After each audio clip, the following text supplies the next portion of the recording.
Hey guys, so Dragon Ball Daima episode 4 has just finished airing here in Japan, so I'll do my usual review, do a plot synopsis, and give my brief thoughts on what they showed here.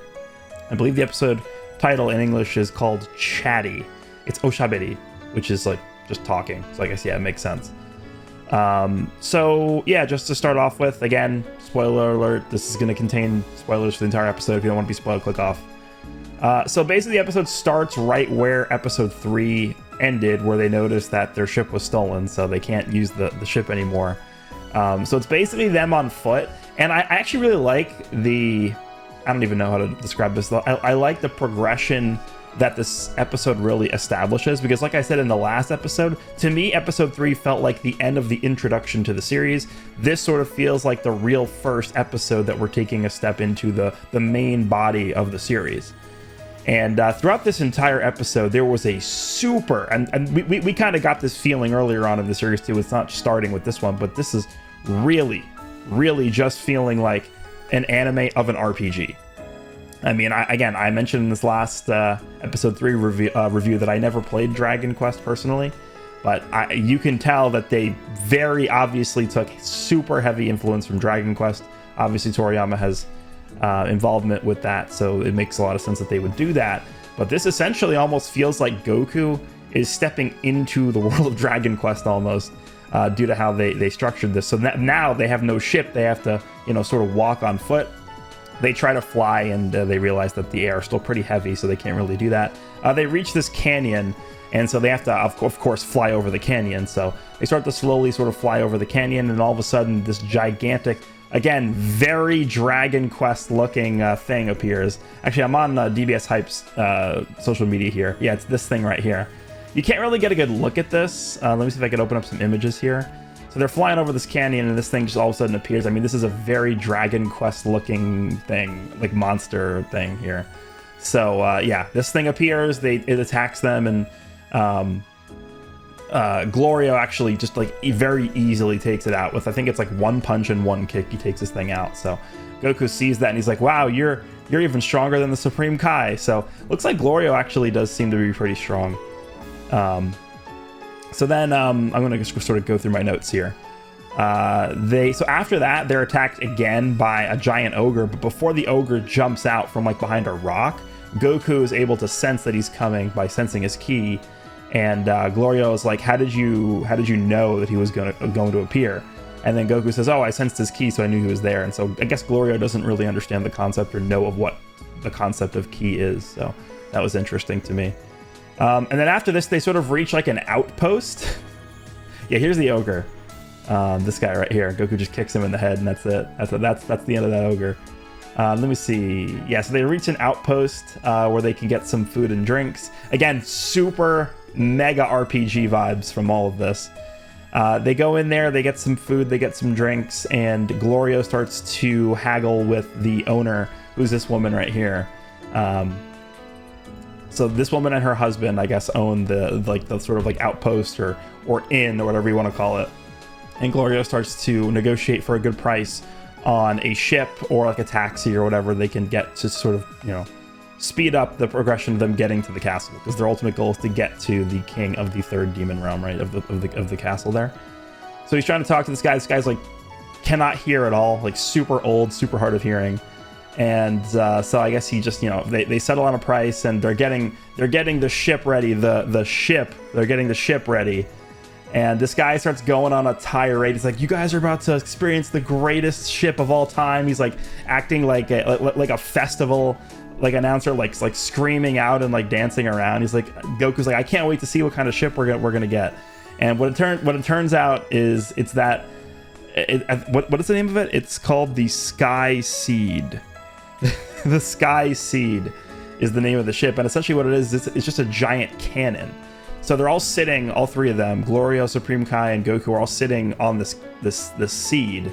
And essentially what happens is the guy just like pulls the end of the seed off, and it just goes shooting out, and so they're just flying through the air on this like cannon. One important thing that I'll mention, this is probably the single most important takeaway from this episode. There's a lot of stuff we'll get into in a second here, but while they're in this I guess, inn or rest area, so the people at the inn are selling these bugs. And Goku thinks it's candy because it looks like candy, but then when he picks up the candy, he notices there's actually like bugs in them. And then the owner, this woman, comes over and starts explaining that there's different types of these candies. The one that Goku was looking at is a candy that, I'm just going to read exactly what my notes say here. There's a bug that allows the user to recover their strength. So Goku's like, oh, this is just like a senzu bean. And then she starts explaining the different types of candies there are. And then the last one she talks about, there's a bug that allows multiple people to fuse together. So that's a very, very obvious foreshadowing of what we're probably going to be seeing in the future of the series. I think Goku actually receives a satchel of a bunch of these bugs. So he does have access to some of these. The interesting thing about this, I don't know if there's a picture on here of that. Yeah, there is, and he skips that part. There's like a little sign over the. It's basically like a barrel of these bugs, and they're separated by type. So the one with the fusing bugs, there's like a sign above the barrel, and what's on the sign is, obviously we can't read it because it's in a different language, but it's 3 people. It shows 3 people fusing into one person. So I'm thinking, I mean, this is not confirmed, but that's what the image showed. I don't know if I can pull up an image of that, but when you guys watch the episode, you'll see when they start talking about the bug that lets multiple people fuse together into one person, the sign above the barrel that has those bugs in it shows 3 people fusing into one person. So we really could see in the future of this series, not just Goku and Vegeta fusing, but we could see something like Goku, Vegeta, and Gohan, Goku, Vegeta, and Piccolo, all 3 of them fusing into one character. That really opens up a lot of possibilities with this. So, I mean, that is a really major moment, I think, in this show. And they go through it really fast. Like, they just mention it for like a second, but it is so obviously foreshadowing for something in the future of the series. So I just wanted to make sure that I mentioned this because that is, to me, one of the bigger takeaways of what happened in this episode. So that happens. Again, they get shot out of the Sky Seed, and this is what it looks like up here, actually. There's a good image here. This is it. And then they get shot out. This is the guy sort of like acting as like the festival, like he has a bullhorn. He's like, all right, get ready, you know, we're gonna introduce the greatest spaceship ever to you. And then it's just this giant like seed thing. Yeah, there's them, and then again they pull this thing back and it goes flying off. Basically a cannon. I mean, that's essentially what this is, right? So they're flying around and going in a straight line on this thing. Supreme Kai's like, Gloria, how are you driving this? And he's like, I'm not. And so they're just flying, and there's no obviously landing mechanism on this thing at all. So they're like, all right. So Glorio says like, okay, before this thing hits the ground, we got to jump off and then just float down. So they're flying over another canyon, and obviously under the canyon is the entrance to the second demon realm, because it goes in order, right? They're on the third demon realm, which is the surface, and then as you get lower, you enter the other demon realm. So they're on the third one, then it's below that is the second one, then below that is the first one.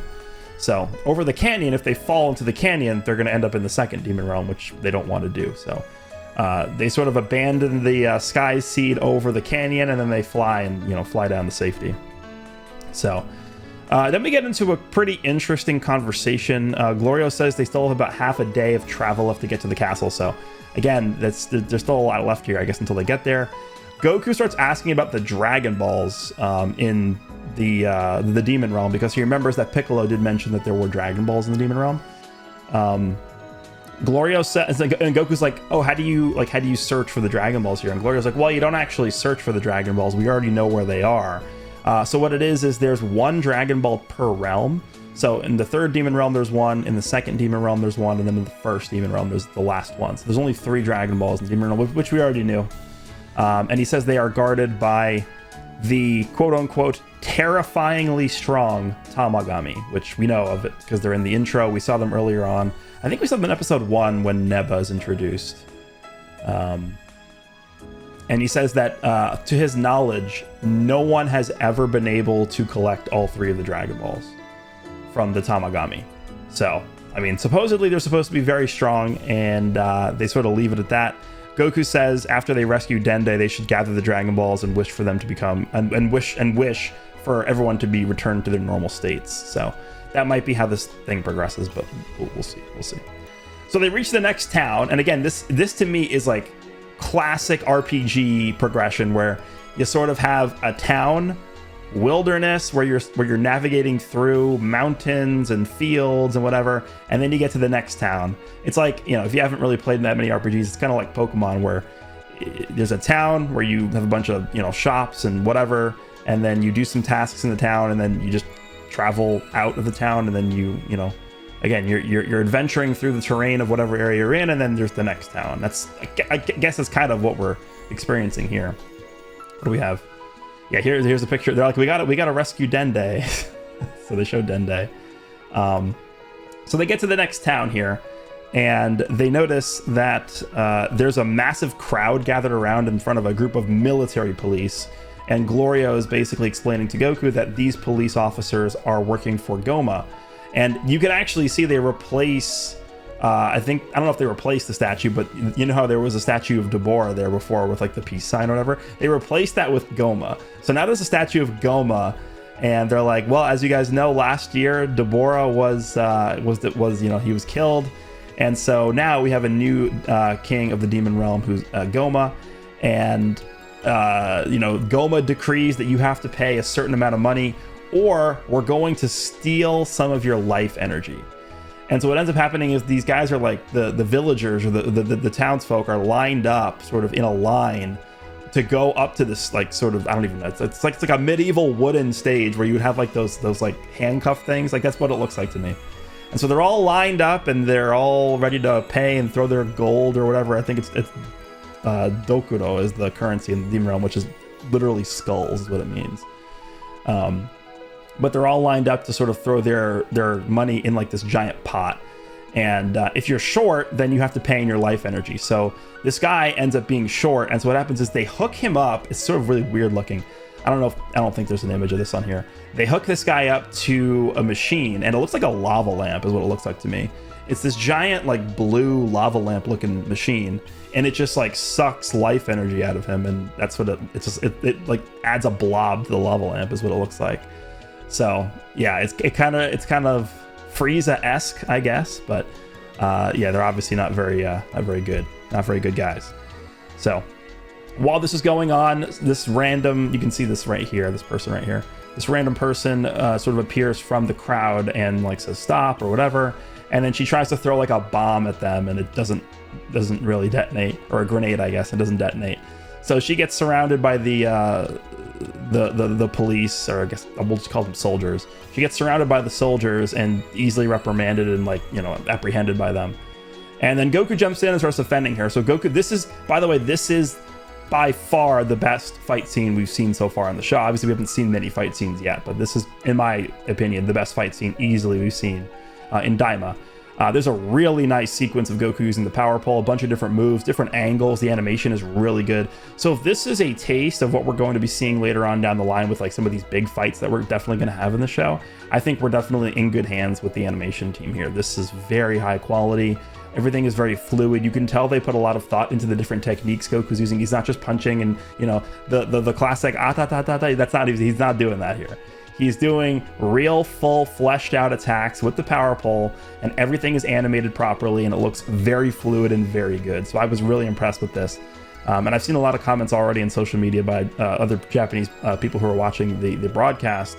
There's a hashtag that people are using to post their thoughts on the episode, and everybody's talking about how good the animation was for this fight scene. So this is a really good sign for the future of the series, I think, in terms of when we get into the bigger fights. But this is a really well animated and choreographed fight here. We can see some still images.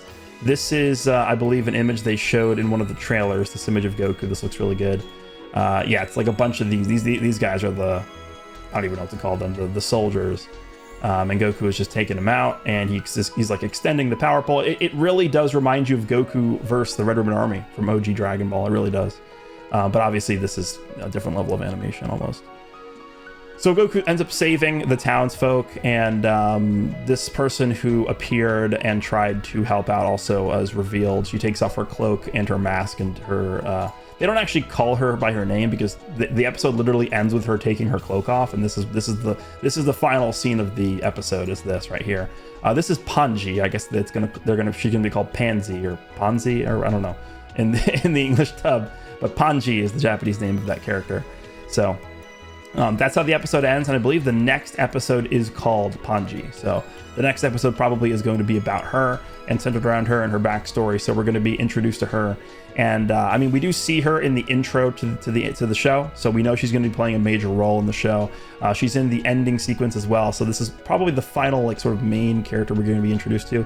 There's also that, like, I don't even know what to call him, the yard rat looking guy, who they also show in a few shots in the end, but we haven't been introduced to him yet, so maybe later on. But that really is the episode, and overall, again, I really like the different feel that this series has. You can tell there's a much different feel that this series has than a lot of other Dragon Ball series. Even GT, like GT definitely had an RPG feel to it in the beginning, but this even more so to me.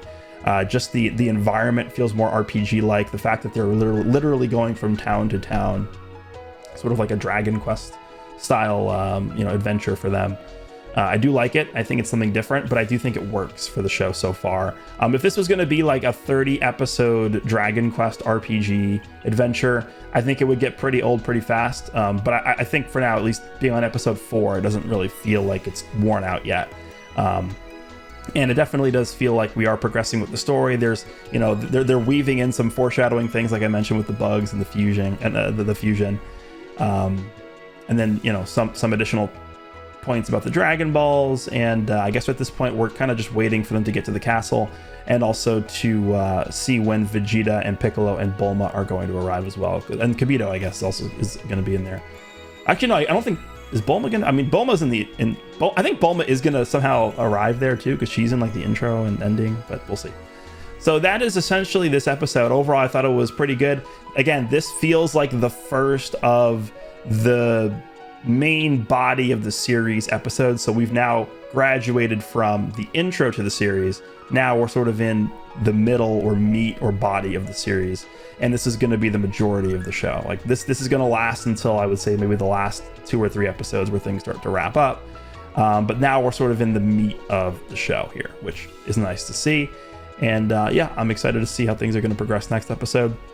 They do a very brief preview of the next episode. It is, when I say brief, it is literally like 8 seconds long. I believe they do show Abura in that preview. They show him or someone who looks like him. The guy from the intro who's like standing back to back with Deborah, like the fatter version of Deborah, essentially. I think they show him. It was literally for a split second. I could only see, but we'll see. We'll see. Next episode will be next week. This was the episode 4 reveal. Overall, very, very positive.